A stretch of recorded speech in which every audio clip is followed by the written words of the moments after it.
আমনের ভরা মৌসুমে চাষাবাদ ও পরিচর্যায় ব্যস্ত বগুড়ার চাষিরা। বিস্তারিত জানাতে সরাসরি যুক্ত হচ্ছেন সহকর্মী আব্দুস সালাম বাবু। বিস্তারিত জানাবেন। সাদিয়া, বগুড়া জেলায় এখন আমনের ভরা মৌসুম। 1,25,500 হেক্টর জমিতে আমন চাষাবাদের লক্ষ্যমাত্রা নির্ধারণ করেছে জেলার কৃষি বিভাগ, যা থেকে প্রায় 10 লাখ টন ধান উৎপাদন হবে এবং সেখান থেকে 6.5 লাখ মেট্রিক টন চাল উৎপাদনের প্রত্যাশা করছে। আমরা দেখতে পাচ্ছি যে চাষিরা তারা এখন ব্যস্ত সময় পার করছে। তো আমন চাষাবাদ করছেন বগুড়া চাষিরা, কারণ বৃষ্টি কারণে চাষাবাদে খরচ কম হয়। আমন চাষাবাদে প্রতি বছরই আগ্রহ বাড়ে চাষিদের। এবছর কৃষি বিভাগ চাষিদেরকে উদ্বুদ্ধ করছে উন্নত জাতের চাষাবাদের জন্য। উন্নত জাতের ফসল চাষাবাদ করলে ফলন ভালো হয়। আমরা একজন চাষির সাথে একটু কথা বলতে চাই যে তিনি আমন চাষাবাদ করেছেন।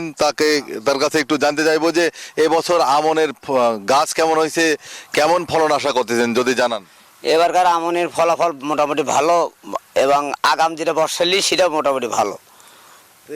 আমনের তো খরচ কম, সেই ব্যাপারে। হ্যাঁ, আমনের খরচ কম। আপনি যে বর্ষালি লাগান আছে আগামের খরচ একটু বেশি আর আমনের খরচ কম হবে।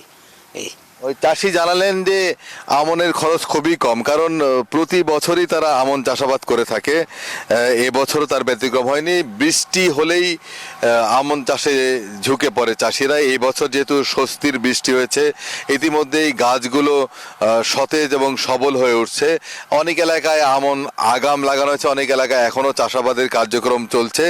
তো জেলার কৃষি বিভাগ জানিয়েছেন যে তারা কৃষকদেরকে বিভিন্নভাবে পরামর্শ দিচ্ছে, বিশেষ করে উন্নত জাতের যে ধান সেটি চাষাবাদের জন্য পরামর্শ দেওয়া হচ্ছে। এতে করে ফলন বেশি হবে। জমির পরিমাণ যেহেতু বাড়ছে না, এই 1,83,000 বা 85,000 এর মধ্যেই সীমাবদ্ধ থাকছে প্রতি বছর জমির পরিমাণ। তো এই জমিতেই অধিক ফসল উৎপাদনের জন্য তারা প্রচেষ্টা চালিয়ে যাচ্ছে। আমরা বগুড়া সদর উপজেলার মানিকচক এলাকায় রয়েছি, যেখানে চাষিরা আমন চাষাবাদ করেছে আগাম জাতের, এবং কোনো জমিতে কেউ সার দিচ্ছে, কোনো জমিতে এখনও চারা রোপণ করছে, কোনো জমিতে পরিচর্যা চলছে। এরকম আমরা দেখতে পেয়েছি। দুপুরবেলা চাষিরা অনেকেই ঘরে ফিরেছে।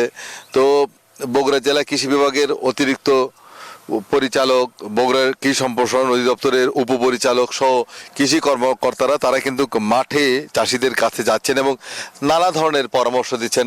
রোগবালাই থেকে কীভাবে মুক্ত থাকবে আমন চারাগুলো, কিভাবে অধিক ফলন উৎপাদন হয়, সেই ব্যাপারে তারা পরামর্শ দিয়ে যাচ্ছেন। সব মিলিয়ে এবারও আমনের বাম্পার ফলনের প্রত্যাশা করছে বগুড়ার কৃষি বিভাগ।